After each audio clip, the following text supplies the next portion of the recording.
Hello, ladies and gentlemen, and welcome to Console Gaming League's Friday Night Overwatch. I am Corbec, joining you here from the luxurious downtown studios of the Console Gaming League. My partner, Skateaction, will be casting with me tonight as we take a look at our first game, Skate. Who do we have here for our fine fans at home? Well, we've got a Tier 1 matchup here. We got Celestial Star taking on Ignition Flare. This is our first little delve into the Tier 1 ranks for this Friday Night Overwatch. And, you know, it wouldn't be Friday Night Overwatch if we didn't have some kind of technical difficulty to set us back. That is true. As you can tell, we are not using our webcams tonight, or it might become more obvious later on. But you know, some small issues there, but nothing we can't work through. So for those of you who are unfamiliar with our tier system or may have forgotten, gold. This is gold tier, so we're looking at some gold Overwatch right now, which always provides its own interesting sort of set of challenges and nuances. Skate. A lot of play will probably be pretty different from what some of you may experience at higher tier gameplay. Yeah, you don't really, see the same kind of gameplay that we're typically used to. You end up getting a combination of things. You get some wild ult usage, some might say, some slow regrouping, as it were, some staggers. It'll be a lot different, or probably a lot more wider gameplay too. Not everybody collected on the point as much, a little bit more spread out. Indeed. Well, I think we have both of our teams just about ready since we are running a little bit behind schedule here. We have skipped the desk segment, so we'll be moving straight into the game once we get the ready up from both Celestials Tier 1 and Flare. How many pieces of Flare do you have on, Corbec? I know they can't see us, but... Oh my gosh, you know what, Skate? I feel like we really missed an opportunity there, because if we were live, we could have all been wearing Flare. That would have been... I know. Now 12 is the minimum. I just want to point that out. 12 is the minimum. Very, very true. So here we are starting off tonight on Ilios. Our first map, a Koth map. Looks like we'll be going into Ruins to start here, Skate.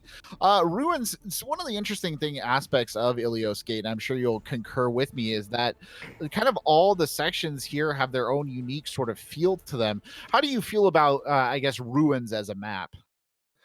Ruins I actually really like, because it is one of those maps that you can play just about any comp on. You get the snipers, you can have like the Pharah or the Echo, which is actually banned for this week, but you can get those aerial assaults going as well, and you can just brawl on point. I don't see anything too out of the ordinary here, as we have Lucio's on both teams, which has become a bit of a staple on Ruins, as it were. Indeed. Well, you can see, I think it's just a little bit of a goal difference here. This sort of ball diva dive coming out on one side, the other side running a much more, maybe, well, not much more traditional, but a more staid Sigma Ryan as they begin to move in here. Good little boop there by the ball already. Sushi Moshi kind of trying to knock the red team a little bit out of alignment, but they're doing a very good job of staying together right now, that they all taking all that damage clumped up. Really gunning for the ball. Can't quite seem to focus on a target here. The high ground successfully being held by Dimensions with Kilo Baser on the backside. And you begin to see right now Squigs wrapping around the back edge with Tuna Haffer there to help out. The point going early here, though, towards the red team, who will hold on just a little bit. May coming in, freezing away at the ball. Coin it sticks, but Squigs in the back gets a good barrage in as well. And yes, Skate very early on with the barrage. Yeah, no real hit scan on the side of Flare here. The only thing that they really had to contest that Pharah was the Mei, but we do see Visual switching over to the Soldier to try and contest that Pharmacy lineup that we see Celestial coming out with. Great job by Flare, though, on that initial push. They wanted to kind of brawl with that comp. That was the right move with that comp, to stay stacked up and get the point early, but they just didn't have an answer for the Pharah. Well, here comes the pressure from Flare again. Ooh, good Manfield coming out early from Sushi Moshi. Oh, it's big! 4 kills, 2 on the slam and 2 on the mines. And that's going to send Flare packing right back to the spawn door. And Celestial's just going to push right up here. I can't tell you the last time I saw a 4K from a hamster there. That was pretty impressive. Got 2 with the slam off of the mines, and then the other 2 were just from the mines themselves. So a quick 4K puts an end to that push before Flare can even get through the little archway here. Well, Flare now pushing forward again. That far is still a problem on the outside edge. They don't really have anything in their composition to counter it. I guess Visuals is going to be the one, but he gets an early pick on Dimensions here. Takes the McCree all out of this fight. Sushi Moshi going down early as well. Dimensions raised back in. Dimensions does have the ultimate there, but 2.5er and Dimensions going down shortly after the res. They're throwing in the nano here as well. Skate maybe a little bit unnecessary. It's a barrage from way downtown. Sweet Terror the only victim. Diva Bomb over the top gets two. Galileo sees trying to hold on here as the ball comes back in. That's Moshi over the top immediately on the on in the back line. Paradox cannot survive back there. Is blasted away. And the fight continuing here. The ball swinging around, putting a ton of pressure forward. Etienne going down. Epic technique getting pushed back out. And once more, they stepped off the point. Yeah, Flare kind of being shown the door there, Skate, but they've got a little bit of a hang up there. Yeah, that's unfortunate. They were not able to quite hold that point. I've been watching this tank line of Celestial, which isn't really much of a line. It's almost like they're playing these as the quad DPS lineup, as you have the Diva and the Ball just kind of going in and doing whatever they want. It's strange that it's actually working against this more brawly comp of Flare. There goes, dropping again with the mines. They're trying to push forward again, but Celestials really haven't backed them to this corner. They are running out of time. Dimensions will go down, but Etienne has been taken out of the fight already. Just an individual series of segments here as It's Sushi Moshi continues to make Paradox's life a living hell there in the back line. Nobody in range of touching, and that should signal the end there of that stage of Ilios. Yeah, we didn't really get to talk much coming into this because of the technical difficulties, but one thing to note, Flare coming into this game has not actually had a map win yet this season, so they are looking for that coveted first map win. I saw a lot of good things, though, coming out of that. They played pretty coordinated. They just struggled with picking up, I think, that ball in the backline causing issues. We'll have to see if they can make some swaps, as it looks like the McCree may be coming out to help with that ball and maybe get some stuns, so that the rest of the team can finish off those kills. Indeed. Well, if you are joining us just now, we are in the midst of our first match of the night. Map number 1 here on Ilios. It's Celestials T1, also known as Celestial Star, versus Flare here. Celestial coming out pretty strong on that first map, though. Flare did get a touch on the point. Coming in again here to the Lighthouse. Flare looking like they're going to get the early tap here on Skate and maybe set up a bit of a defense. Yeah, I like this this group up and just getting on the point and brawling, just getting to the point fast, making Celestial come to you.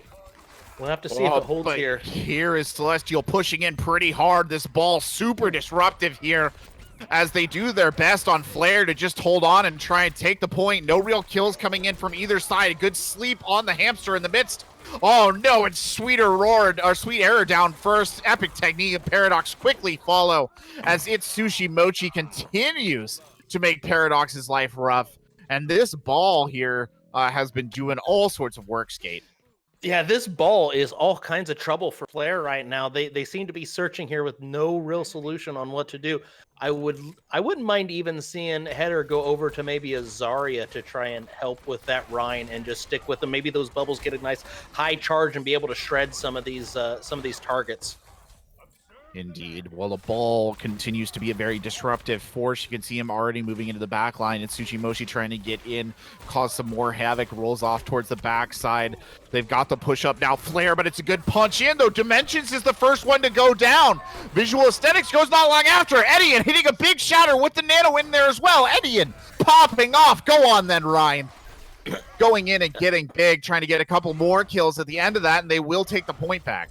Yeah, and it looked like it was just making use of that nano, just deciding to kind of smelling blood in the water after Visual got the pick on Dimensions, the McCree v. McCree battle. It looked like Epic was going to take a 1v1 against Dimensions, but Visual put a stop to that real quick, gave him the advantage, and the nano was punch in, though. Dimensions is the first one to go down. Visual Aesthetics goes not long after. Edian hitting a big shatter with the nano in there as well. Edian popping off. Go on then, Ryan. Towards the backside. They've got the push up now. With the big ult on the backside and then Squigs to follow it up, and the 2 DPS really going to town here and immediately reclaiming the point, though admittedly, Skate, at the cost of 3 ults right there. Yeah, we'll have to see what happens moving forward here, as we do see 3 ults online for Flare. So that may be the difference of them winning this point back. If they can hurry up here, they can get the point back and actually catch up on this percentage, because they had a little bit of a lead going into that. So, oh no. Oh, double graviton. Start Grimmitic Fluxes Good beat, coming though. out there. Good beat to cancel most of it out. Now the high noon coming from the other side. Can we get a repeat performance of the big one on the opposite team? No, we can't. Very small indeed. Now the pressure's on for Flare here. They need to push up Squigs in a ton of danger. Will go down, but Sweet Error gets taken out again. Now the Nano Reinhardt is charging forward once more. We've seen lots of play from Eddie and coming out on this angle before, but Epic Technique is brought down. Paradox getting a pick on the other side. Eddie off the edge of the map. Paradox is on point trying to fight it out, but alone Ana, only so much they can do. And Sushi Moshi there really cleaning up the deck. I think Epic actually died trying to throw the Blizzard. I think the animation ended up costing the May that Blizzard, because that was going to be the point that I think Flare could have turned that fight after the res on the Doomfist, but they are able to touch. We see Sweet Terror able to get in. Sweet is there. Sweet Terror trying to hold on. Can't quite make it work. The kill feed lights up solid blue here. High noon from Dimensions just to zone it out. And it does appear that Celestials T1 have taken a very solid Ilios here, Skate. Yeah, that was a very nice showing by Celestials in a very unorthodox tank line. And this was the guy right here with It's Sushi. This is going to be the mines and the slam for the 4K on Ruins. Indeed, indeed. It's a big play, Skate. You don't really, like you said, you don't really see balls making that big of a move these days, but really making it stick there. Great play off the mines, and those 10 pile driver kills we see in the menu right there. That one, I think. Yeah, All absolutely. That was very impressive. As we'll go into Blizzard World, our second map, the high. Those watching at home, a version of, for those of you that lately here were crashes the games. It's such a strange thing, but you know, Reinhardt's Shatter has never, so why not? You know, if as anybody who will get slammed on top of the payload, Yes. that little vertical area does, it's never what it looks like, Skater. It really isn't. I tell you what, that Ryan's charge pin box, if we're going to continue to complain about Ryan related games. Don't get me started as a support. Don't know what it is about Lucio, but man, it's like a magnet when he comes. It's so weird too, because it'll do it when you're wall riding like higher than it should be, and all of a sudden you're just sucked down to it, and you're like, oh, I guess I'm just kind of done there. Maybe Reinhardt just kind of reaches up there and gets a handful of Lucio's skate and just pulls you in. I don't know. Yeah, I don't know how that works. Gravity, it's a weird thing. Physics. You know, I mean, it's not really our forte here at the Console Gaming League, but yeah, big on put most of our time in down here in the Console Gaming League. Taking a look at Blizzard World, moving ahead, Skate, a pretty staid map, actually a map probably that's suffering a little bit from the ban of Orisa in the hero. Unfortunately, we can't, you know, Orisa very solid on defense here on Blizzard World, playing the long sight line, stacking up behind the barrier. The double barrier actually was a very popular choice on defense here as well. Without Orisa in the pool, though, do you think that we continue to see the Rhine Sigma, or do they change it up a little bit? You know, I'd be curious. I think Rhine Sigma is kind of the preferred way to do it. At least that's what I've seen through the week, and then.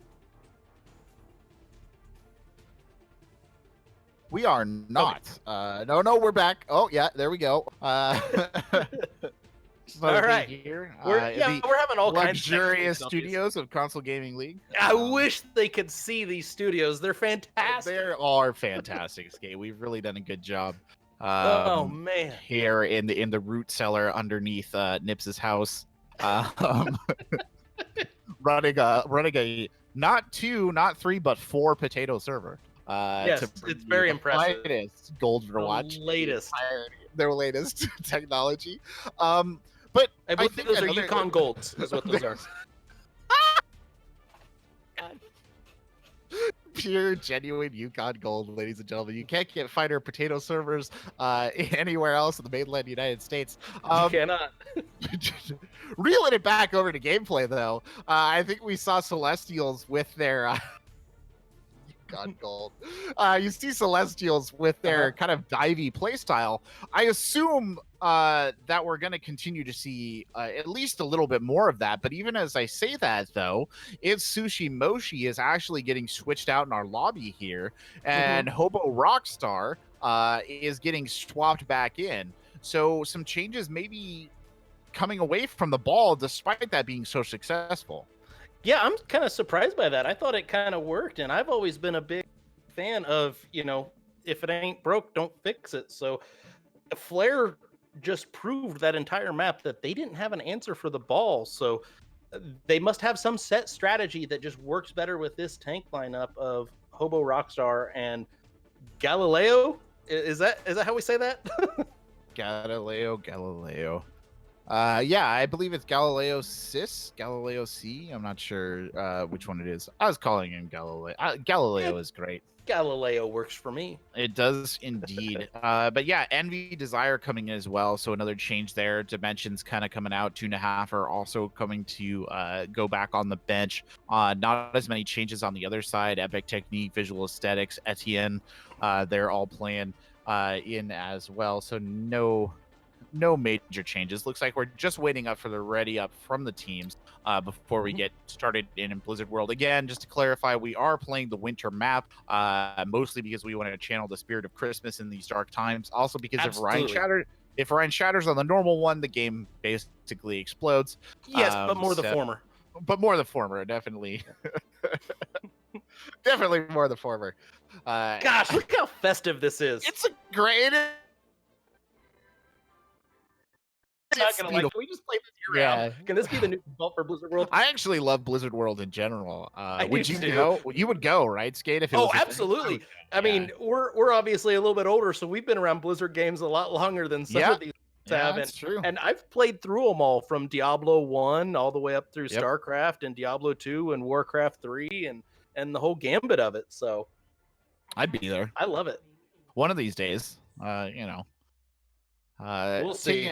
Taking a quick look here at the defense, it looks like Squigs is going to come out on the Tourbillon here, Envy Desire on the Ash, and a more standard Rhine kind of diva combination. Meanwhile, on the other side, Etienne and Header Conman going to stick with that Rhine Sigma combo they like, Skate. What do you make of this kind of defensive setup?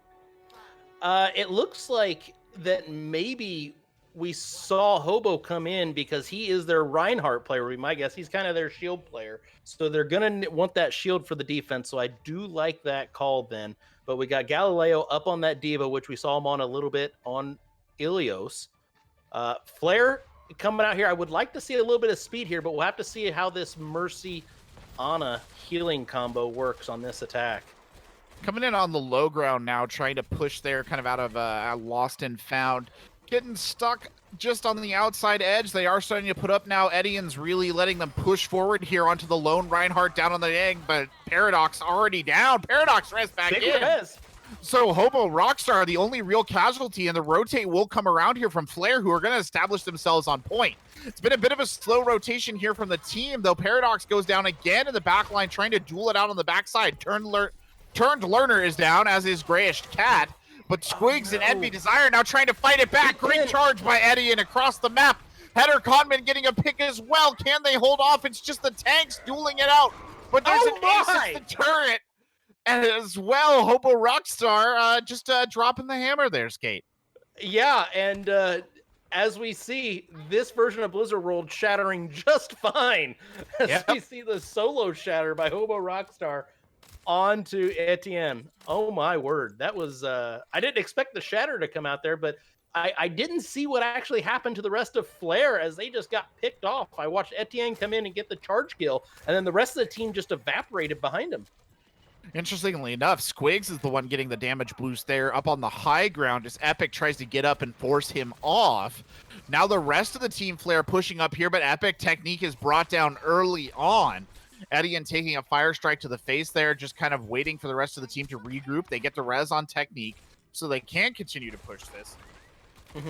Another good fire strike coming in, just trying to charge the ult. Bob is in the Envy. pocket. Desire getting 2, and then he throws in the bomb as well. Everybody's favorite robot slipped. Oh no, they woke him back up. Unlucky. Oh, that's unfortunate. You hate to see it go down because Envy Desire is not done. The only thing he desires right now is the destruction of Flare, and he's getting what he wants for Christmas. Envy Desire is just picking off anybody that becomes exposed. I see Epic Technique almost to that Junkrat tire, that rip tire. I gotta question the choice on the Junkrat here, running it into the Torb and the Ash, but we'll have to see if they can make the swap after the tire. But we're a minute 20 left. You're only probably gonna get 2 more pushes, so we better make these ults count. They do have ults, but it's a good Molten Core out early, separating off the team. Etienne stuck forward with the other tank. Not a lot they can do there. Header, Conman, and Etienne both going down. Galileo getting the pick. Squigs now coming in and following off. Squigs getting 2, and the DPS from Celestial just overwhelming Flare. Oh, and a Diva Bomb thrown in as well, almost cheekily at the end. Maybe to get the remix skate. I'm not sure what the thought process was. I think it was to get the remake, or maybe even just try to get a cheeky little bomb there as they were running out of spawn and catch them kind of sleeping. But either way, we have the push established here by Flare. Lots of early. Visual Aesthetics not able to get anyone. Look at all these ultimates, though. Tire coming in as well. Tire gets the turret. They'll throw in the nano boost, at least on the side of the defenders. Great shatter. Oh, they fall. Eddie gets slept. There's no follow-up at all. Hopo Rockstar getting 3. Squigs with the turret, finishing another one off. And it's too bad, so sad for Flare here, not feeling the joy of the Christmas map at all. No, not feeling the joy of this season. 4 ults used there, and really only getting the turret. They'll throw in the nano boost, unfortunate there on the side of Flare. We'll have to see if they can rebound here and maybe even get a draw out of it. That was an unfortunate series of events. That shatter at the end, I think, really just put the nail in the coffin. But we could also probably talk Skate about a bit of a misuse or less than effective ults there as well. Yeah, I think that's what really hurt Flare on those pushes was just the ult management and not coordinating them, and probably not knowing when the other person was going to use their ults. So you got to wonder about that Deadeye coming through the spawn. It wasn't terrible, but to have the Junkrat tire right behind it and to only get the turret is very unfortunate. I would have liked to have seen Flare push up a little bit closer to the point before we started popping those ults and really engaging in that team fight. Maybe try to get Celestial off of that high ground, because as everybody knows, that high ground is the advantage there. Yeah, they did, I think, often surrender control of that high ground. There was a couple of times that they tried to push up and take it, but unfortunately it never really worked out in their favor. Now, if we look at the attack that's being run here, kind of going back more again towards that divish style, not in the tank line, but certainly with the DPS, Pharah and Genji. Grayish Cat presumably there for Envy. Meanwhile, on the other side, Visual Aesthetics taking a note out of the book and running the Torbjorn, but I'll tell you what I'm not seeing here, Skate, any sort of counter for that Pharah. Yeah, there's absolutely no answer for that Pharah unless Paradox is a heck of a sharpshooter right here on that Ana. So we'll have to see how they kind of answer this. I look for this Pharah to just kind of tee off with Grayish Cat in the pocket. Well, you see they're pushing already up to the high ground. Envy Desire over the top here, just raining in these rockets almost uncontested. A very, very bold and or desperate Junkrat there, hurling grenades up into the sky, just trying to get something, anything. They nearly lose Paradox here on the rotation, but they managed to keep him alive. The rest of Flare back on point, but things already starting to go south. The kill feed stacking up, Blue. And it does appear for all intents and purposes that Flare has flared out. Yeah, it's just unfortunate there, but what a push there from Celestial. No answer on the side of Flare. I think if you're Flare at this point moving with the rest of these 2 games, you're going to want to run that hit scan, as Celestial has proven that they can run it and punish you for not having an answer for it. Yeah, I agree 100%. The punishment from the Pharah has been pretty big on both these maps, actually, Skate. Yeah. You know, again, with gold, kind of gold tier gameplay, it's always hard a little bit. You don't expect the same level of coordination, but that right there is just unfortunate positioning, I think, from Etienne, who knew, I think, that the shatter was coming, but the team there to block it.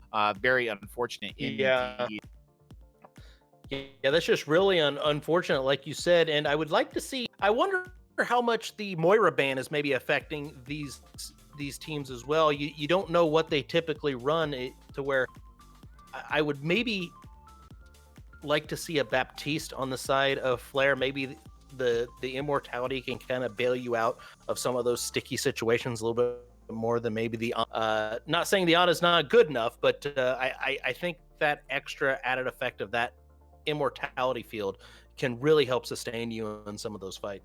Yeah, I mean, again, I don't want to call anyone out or anything, but the fact that these teams are playing Ana is, to me, very interesting, because probably something we can talk about on the desk later. But Ana is probably the top tier, I would say, support, just in terms of skill, like how hard she is to play effectively. It's difficult to stay alive. You have to be able to hit your shots. You have to understand ability timings very well in order to maximize her effectiveness. It is not the hero that I would put gold support on if I had a choice. I just think your Lucio can be an effective main healer at this elo. Absolutely, he can. He can. Mercy, Baptiste maybe trending a little bit towards Ana, but definitely not as hard to play, I would argue. Even Brigitte, to a certain extent, could be a little bit more effective. That being said, I mean, the Ana skate, as you know, has a lot in the tank, has a lot in the kit that does make her a very attractive pick.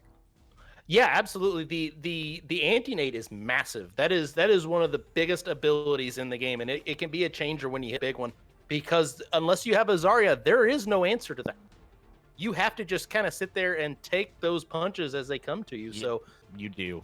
We've been there many a time. Yes, we have.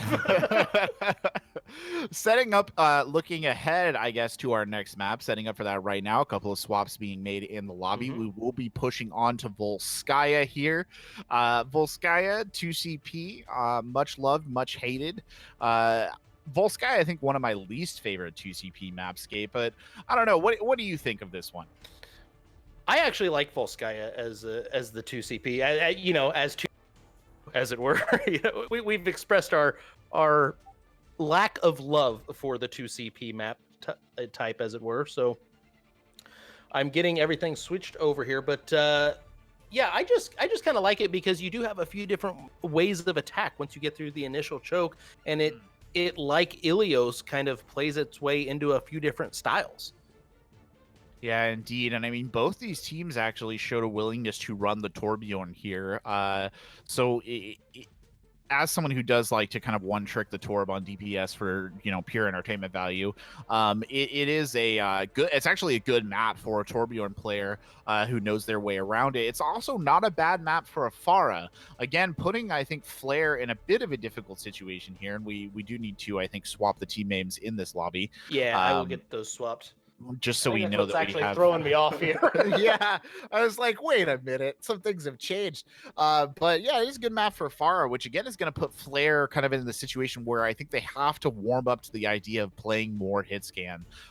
You never like to see your Junkrat trying to kind of grenade a Pharah out of the sky. It's not the most effective use of that particular character. Right. And sides have swapped here, so we're just waiting, I think, for the ready up for these teams before we hop in.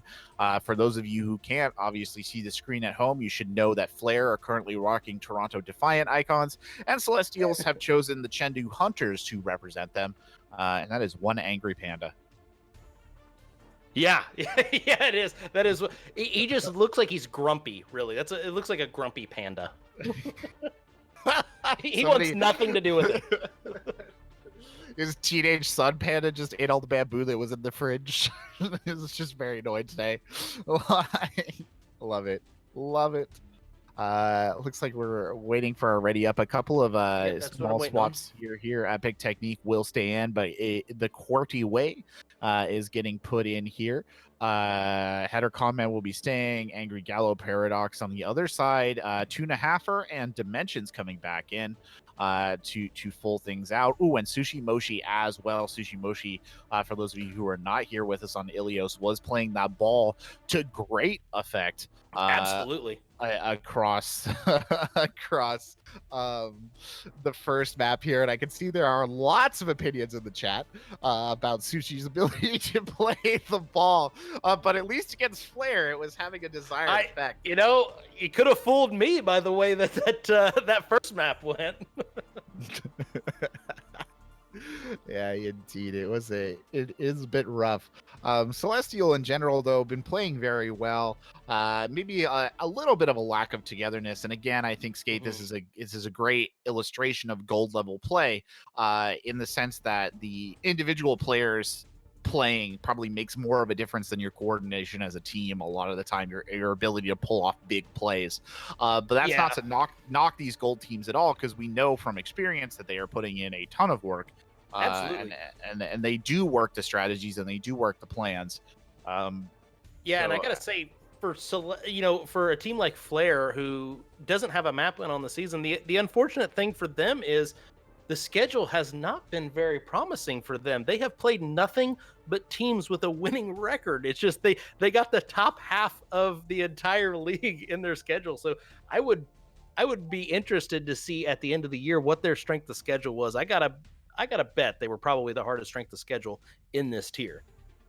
I think it's entirely possible, Skate, if we're being honest. I mean, with those with the way that they are, it's hard, right? Like it's hard to go up against teams with a winning record. It's hard from a kind of the perspective of the team itself, right? Justifying to yourself, oh, we can do this all the time, is never that easy. To be fair. Also keep in mind, those of you who are watching at home, the gold plat border is kind of the middle of the of Overwatch. This is where the majority of players do sit.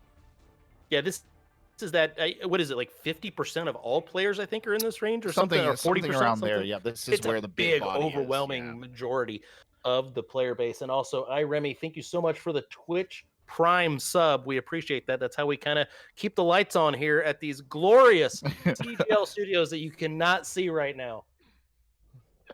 Our one light. It's just a single light bulb. It's a CFL though, so we're energy efficient. Like we like to think of ourselves as environmentally conscious here, so we do have the CFL bulb. Yes. Taking a quick look here at the setup, it's Sushi Moshi coming back out on the ball. Hobo Rockstar, of course, on the Rhine. Nothing too surprising there. Meanwhile, in the defense, QWERTY will be playing the May technique back on the Junkrat here, but no Forest Gate, so doing me a little bit of a bamboozle there. Instead, it's Envy Desire on the Widowmaker. Oh, no. Is that Surefour? I'm not I don't know. That was a heck of a shot there. I don't know if the stream was able to see that. That was really good by Envy there. The potential. Thanks for pushing forward now. Epic Technique caught out again and brought down despite the res. Now it's Edian's turn to get aggressive, but Envy, Desire, and Dimensions just waiting for that shield to go down and taking their shots. No. My lord, and the defense is collapsing here as Header Conman is backed up and beat down there under the control room. And what a little bit of a display here, Skate, from the DPS on the side of Celestial. They stepped off the point now. Nobody is capping the point. They forgot to cap. Little too excited. A little too excited there. But yeah, the DPS, oh my gosh, what a show so far by Celestial. Envy on the Ashe on the last map, and now taking over the Widowmaker duties. A bit of a hit scan specialist, it would appear, that we have on our hands. Oh, indeed. Envy Desire looking pretty deadly there on that Widowmaker. Is going to stick with it as well. Moving up here, not even really using the grapple yet. Accidental pause. And we do have a brief pause here. Nothing, I don't think, entirely out of the ordinary. And we are back. Edian having to back up. Now the shields are going to become super important here. As you can see, Edian just trying to hold this position with a little bit of help from Feder. There's a shatter around the outside of Edian again. Oh, the high noon over the top as well. That's Dimensions getting both tanks down. And it's looking like absolute disaster for Flare, who just get wiped off the side of the map. Desire. Envy Desire getting 2 more on that Widowmaker, making it look easy out here. Ooh wee. Wow. That was a bit of a DPS showcase there on the side of Celestials. It was indeed. The dream. Yeah, not to take anything away from the tanks or the supports, but the flash was there on the side of the flashy DPS. Oh my word, just coming in and laying down the law. I mean, again, it's the individual player skill shining through, Skate, like we talked about there in our break. One really good player who's on their way to start climbing up the ladder can make all the difference here, and I think we saw that kind of a performance from Envy Desire. Part of it, I think, as well, is just a general positioning knowledge, right? Like not opening yourself up to sightlines. But I mean, also on the same flip of the coin, let's be honest here, Skate. If you run into a competent Widowmaker at any level of play, it is a problem. Take it from a support main. A competent Widow is a nightmare to try and deal with. You have to be aware of so much going on, knowing what she can see, what she can't see, and where you can be to be safe. It's a headache to deal with at all levels, like you said. And I think what you said was right on the nose with how much the individual play can affect the games at this ELO. I think what we've seen so far on Friday Night Overwatch the last few weeks, it's been a lot of team play and collecting. It was like combo plays, more or less, where you had a support helping with the DPS or a DPS helping with the tank kind of thing. We're seeing a lot more solo plays, it seems like, tonight in this Tier 1 matchup. Well, Envy Desire is holding that middle ground right now. You can see Dimensions trying to play with his tanks. It's Qwerty who gets brought down early on, though. A little bit of a swing from Hobo Rockstar causing some problems. There's a good dynamite and a good anti-nade, but their ability to follow it up is definitely halved as Epic Technique receives a bit of a Viking crew cut there from Envy Desire. And that, I think, might stifle this attack just a little bit. They're bleeding members here, though they continue to try and fight it out in the front line. Sushi pushing up there, just causing a little bit of havoc, trying to create these shot openings for Envy, who's still on the high ground. Paradox being very brave, moving across the midst of the team there. Edian, again, he's just looking for a way to get his team forward into combat. Edian, with a bit of space, pushes up the charge, attempts to trap him out. It doesn't quite work, but Sushi's there to bail him out. Good slam. 2.5 for down early. That's a big support. Qwerty going off. He's got Dimensions as well. Oh, they'll pop the nano and the shatter goes out. Edian, the one who gets caught, 2 nano ride swinging hard at each other's Epic Technique, beats Envy Desire at his own game. And now Angry Gallows getting in on the action as well. And they've barnstormed the first point, Skate. Well done. Absolutely. They cannot overcommit to this ball. You're just going to have to be aware of where they're at. Okay, look, maybe getting out. So that may be the first point here for Celestial. Or I'm sorry, for Flare, as I had my names backwards there. This is maybe what they needed. This may have been the opening, as we saw Qwerty get a couple picks early off of the back of that anti-nade that we were talking about, a big anti-nade to open that up.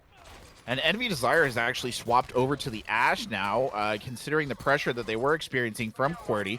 Anti-nade coming in early. Epic Technique pops the sights here. Epic Technique gets Desire in the back.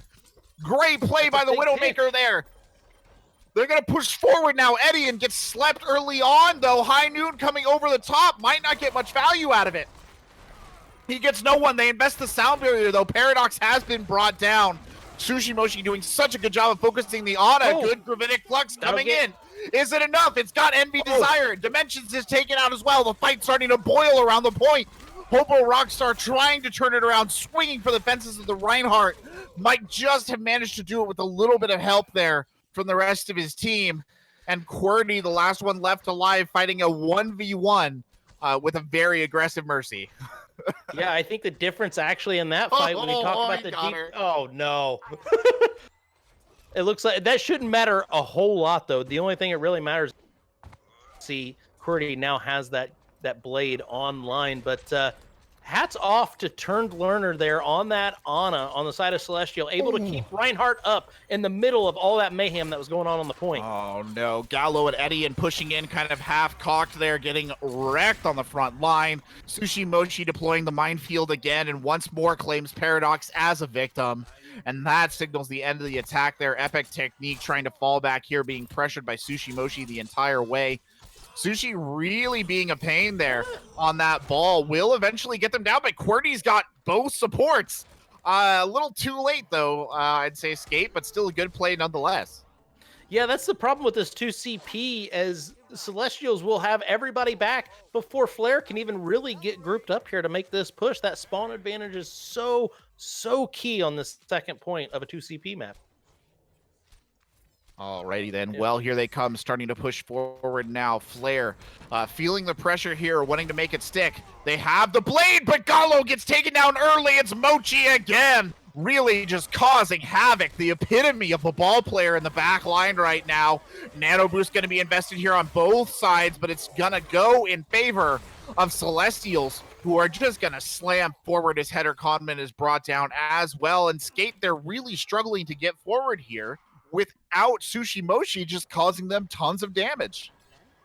Yeah, we really haven't said Sushi Mochi's name. It's been the... Yeah. Say that 5 times fast. Yeah, that's a tongue twister there. We've seen a lot from Envy Desire and a little bit from Dimensions and Hobo Rockstar on that Reinhardt shining a little bit. We'll have to see if Flare can do something here. I do like the Lucio, but I still question that Ana pick, but it did open up that first point, so maybe they know better than me their strengths. And on the backside, Ryan charges into the minefield. Etienne trying to protect his team and maybe get the pin on the ball. Can't make it stick. They're going to throw in the bomb as well. Etienne getting backed up into those mines will be brought down, and yet another short-lived push here. Oh, Skate, they need to use some of these ultimates here on the side of Flare. They have them, and they need to get them out. They've got a few, and you got to pop them early. You want to be the one initiating that aggression. Well, I would like to see Flare maybe play a little bit tighter if they can. We saw on the first map, Ilios, the way they took that point right off the bat. They were in a death ball style push. As you see them approaching the second point right now, they are kind of scattered and all over the place, and that's playing into the way the Celestials is wanting to play right now. They have the Blade. They have Gravitic Flux. They have Shatter. Sushi Mochi has them on the outside edge. Speaking of things, going to drop in here and I think just create a little bit of havoc. QWERTY going around the backside, definitely looking for that Blade, but he needs to get in position while his team is still alive. Etienne's trying to push forward. QWERTY in a best Blade spot he's going to get. Still won't pop it out though. QWERTY pressuring the McCree and the Ana on the high ground, holding on to it as out comes the Deadeye Dimensions. Destroying the point, gets 4. And QWERTY will go down, and that entire time, the Blade in the pocket, Skate, begging to be used. Popped the Blade. We didn't see the Sigma ult either. I think they're trying to save the Blade for the Nano, but I don't think you could wait that long. You could have almost farmed another Blade in that amount of time. I think you just got to kind of go with it. At this point, even if you popped 4 ults here to win this point, the round's over and it resets, so all the ult bank gets set back. You probably could have invested all 4 there. All right, well, there's the Flux coming in. The minefield is down in the back lines. QWERTY needs to use the Blade. They have the Nano boost, but they're down 2 already in the fight. QWERTY still has the Blade. Paradox goes down without being able to deliver the Nano. Genji really the only one in a position to touch as Header Conman goes down. QWERTY, is he going to get there in time and extend this? There's the Blade, but it's far too late, and it's off the point. And that will signal a win there for Celestials T1. They will, of course, I believe, play the 4th map here, Skate. Yes. For map score, but they have secured the win. Absolutely, as we see Dimensions with the big Deadeye on the moving platform. Oh no, this is on the other side. Yes. So he had 2 big Deadeyes. He had a 3K with another one later on. Then he finished up the 4th with his regular shot, but it was on the moving platform. I'm surprised. It was a bit of a rough game there. I think Celestials looking like they're punching a bit above their weight here. Flare just not quite able to reach up and catch them, Skate on it. Yeah, it just seems like they're a little outgunned, and that happens all of us. I know that happened to us the one game that we got streamed. That is true. Into the woodshed. So Yeah, we've been on that side of it. We know what you're feeling right now, guys. So don't worry about that. Yeah, but you do still have this fourth map. You've got a chance here to try, give yourself some momentum. Hold on here. As to our fourth map, I gotta get all the swaps done here. Not quite over. I mean, in the sense that you can still get some map score here. I think maybe lesson here, Flare at least, is just their reluctance to use these ults. You saw over and over again Celestials using ultimates every time there was a significant push. Meanwhile, on the other side, Flare nursing that blade like it was a small child they didn't want to let go. Just holding on there until the bitter end. The blade was like, please, Mom, let me go to college. You know what? I'm not going to lie. I was watching all the action. Did that blade ever come out? It did. At the very end. It came out at the very end. I think you were correct in saying they were looking for the Nano Blade. Unfortunately, the Nano Blade just never really came to fruition. And you can actually, I'm watching, because we're on a bit of delay, I'm watching QWERTY circle around the backside now, and he had the opportunity to drop an excellent blade in here and maybe make a little bit of a difference, but unfortunately, he just could not get it off in time with his team kind of keeping them alive as well. Dimensions hit a real nasty Deadeye and kind of turned the fight. Yeah. A 3K there from the floating platform that moves around, and it was just a great piece of play by both of the DPS on the side of Celestials that round. Yeah, Celestials, I think, really kind of showing some great DPS action here, and in general, I think it is the DPS that's kind of setting them apart. Those are the main characters, I think, who are making the big plays. Every once in a while, Hobo Rockstar or Galileo or whoever they have on the tank has come in and made things work. But I think the biggest moments we can attribute to the play of Envy Desire and the play of Dimensions there, who. And you know what? Actually, I'll credit to Sushi Moshi as well, who was dropping in on that ball and just creating utter havoc. I feel like there were very few times that Sushi Moshi slammed in Skate that they didn't walk away with an elimination. Yeah, I mean, that ball is doing exactly what Wrecking Ball does, which is just create havoc, create mayhem, and that's where it thrives. And team really is kind of built around it from what it looks like. They embrace that ball and that mentality that it brings. It just opens up a lot of different angles. Indeed. Well, taking a quick look here at the swaps coming in. Squigs will be back on. Galileo will be back in. Grayish Cat and Kilo Base are both coming out here for Celestial Star. Flare, meanwhile, not really making any big swaps. Looks like they'll be keeping the majority of the lineup they had so far.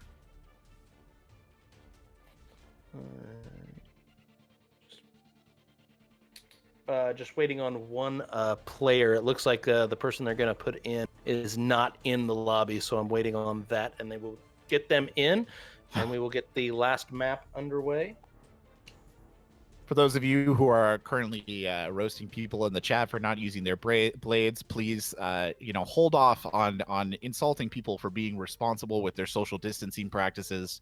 Just didn't want to close within 6 feet to get those swings off. Which is understandable in this day and age.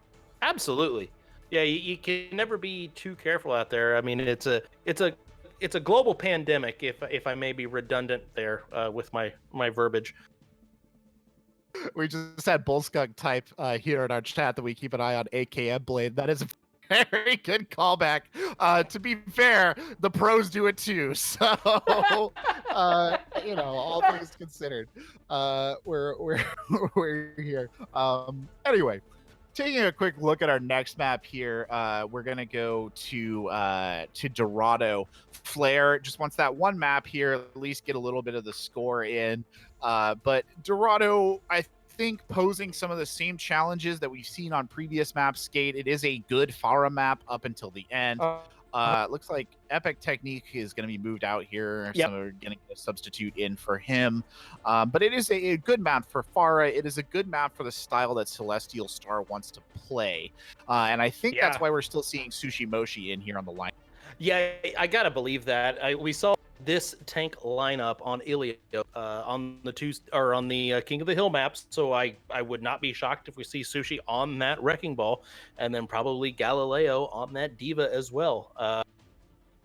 We're gonna have Celestial Star on defense first, so we'll have to see if they decide to run the Pharah on the defense, or if they come out maybe in one of those hit scan comps that we've seen.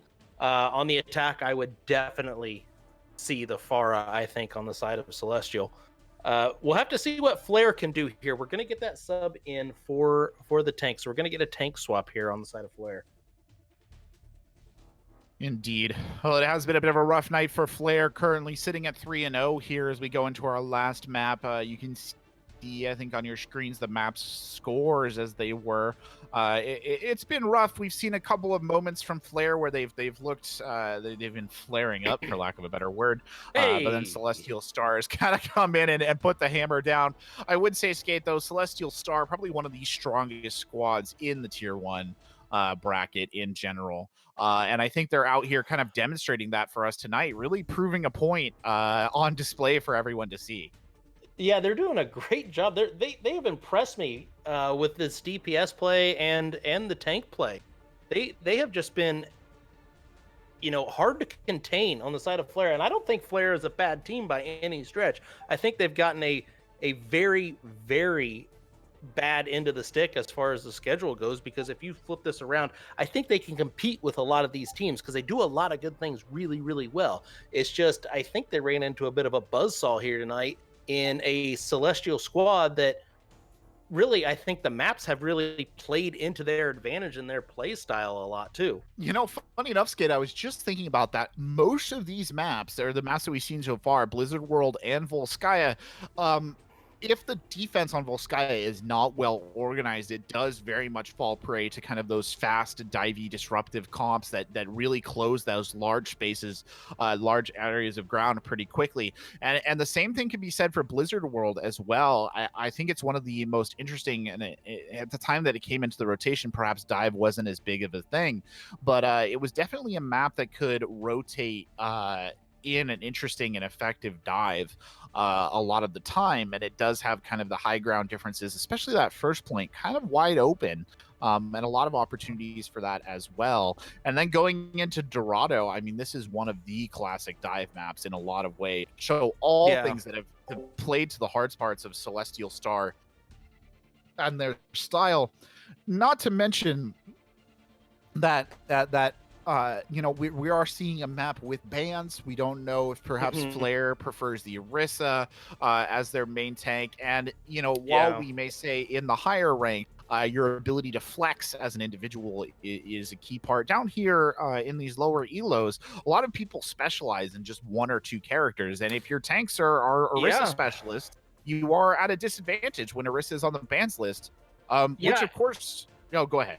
No, what I was just gonna get at, I think you brought up an excellent point with that. The one trick mentality that you see down here at these ranks, where you get a lot of people that maybe don't put in the time into the game, where they just kind of casually play that one character that they like to play. And think about the tank support and DPS that were banned from the original lineup. You had Tracer, which is a very popular one trick. You have Moira, that is a very popular one trick for a support, and then you have Orisa, which is another popular one trick for a tank. So if that is the case, where you have these people that are specializing in those characters, you could be at a real disadvantage this week.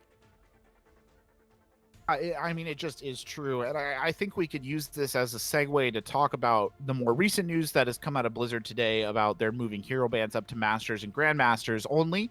But we will talk about that in our between games break here. In the meantime, we're going to get started in Dorado. So we're moving into the last match here.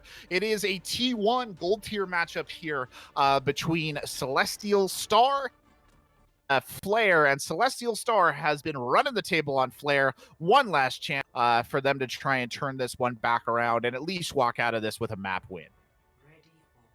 Yeah, I was gonna make some kind of funny fire pun, at least funny to myself, but I couldn't really come up with a good one here. Something about the fire burning within, or something. Flare up, Yeah, we'll see if they can't get something going here. I would like to see if they can't get a couple of points here on this attack.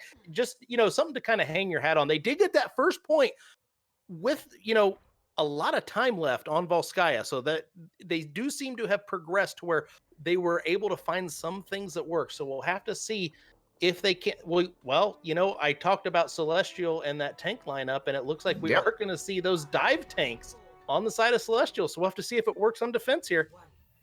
Yeah, the dive is real strong. They look at how spread out they Oh play my actually to start word. us off. Envy Desire getting the shot in, but the ambush is set. The fix is in, and here comes Sushi Moshi. Paradox gets the sleep. Oh, Oh well my. done. Then he wakes him back up.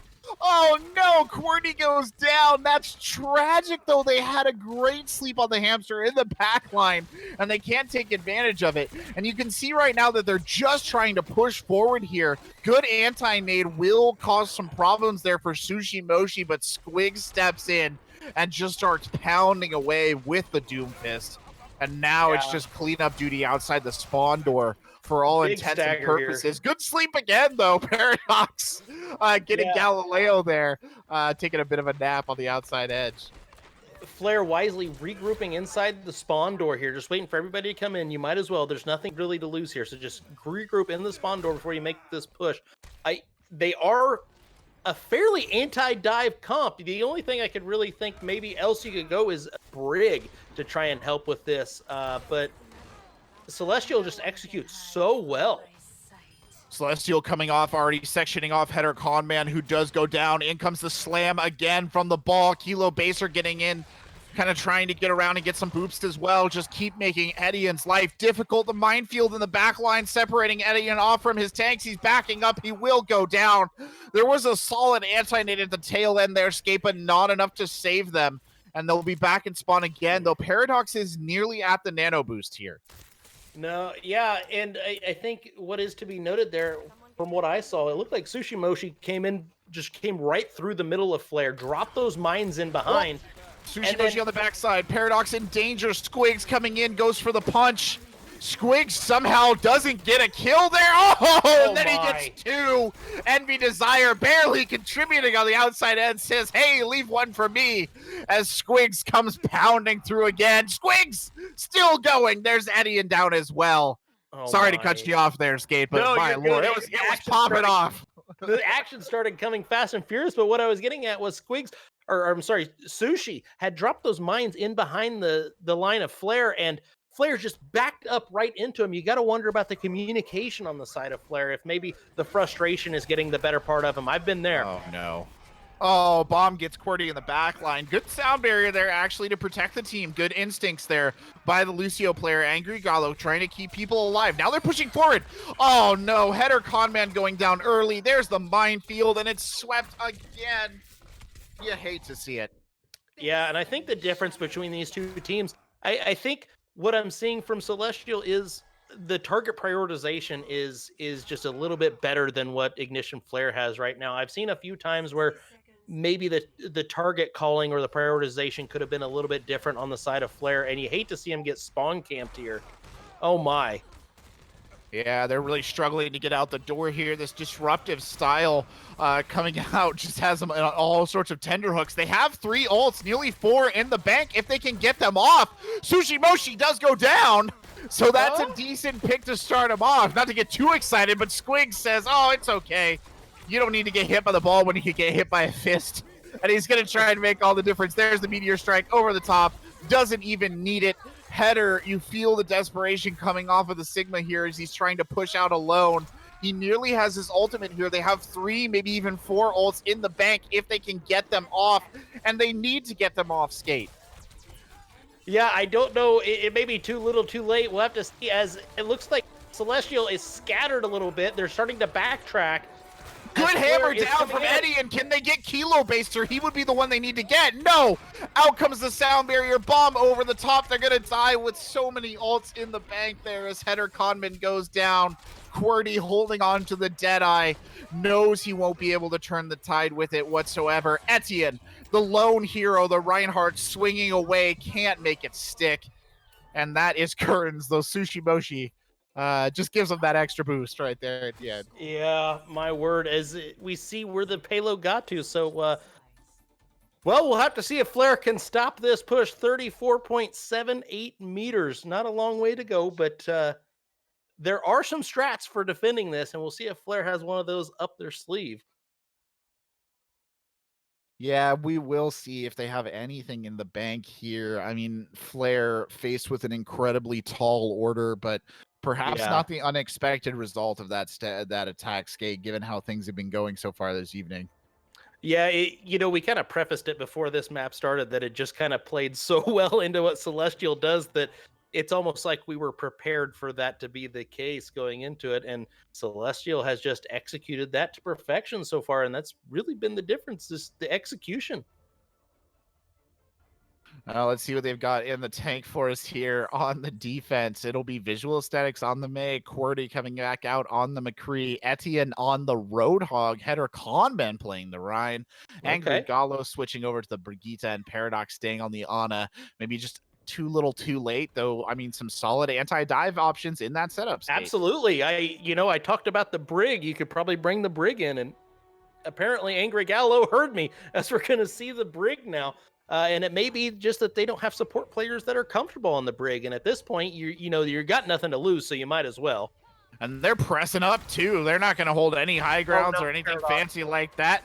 They've got to go straight for the gut here, but Sushi Motion gets 2, and that'll probably be the end of this. Take an absolute miracle to pull this one out as Envy Desire gets the pick Squig in as well, and it's just the Reinhardt there standing, trying to hold his ground, getting bullied back towards his own spawn There you door. go, Ryan. Oh, I thought he had one there, to be honest. As Kilo Baser takes the slow victory parade down the streets of Dorado and completes the 4-0 win here for the folks from Celestial Star.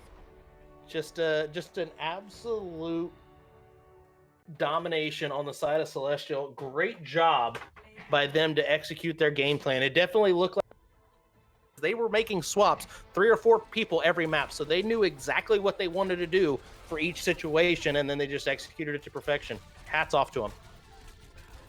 Indeed. I mean, I think that it was a rough series of games for Flair, but it was a great opportunity for Celestials to show that the strongest teams in Tier 1, and they really came out swinging. They left nothing out. They left nothing at home today. They brought their entire A game. They knew it was a matchup that they had an advantage in, and they didn't hesitate hardly at all there to show off.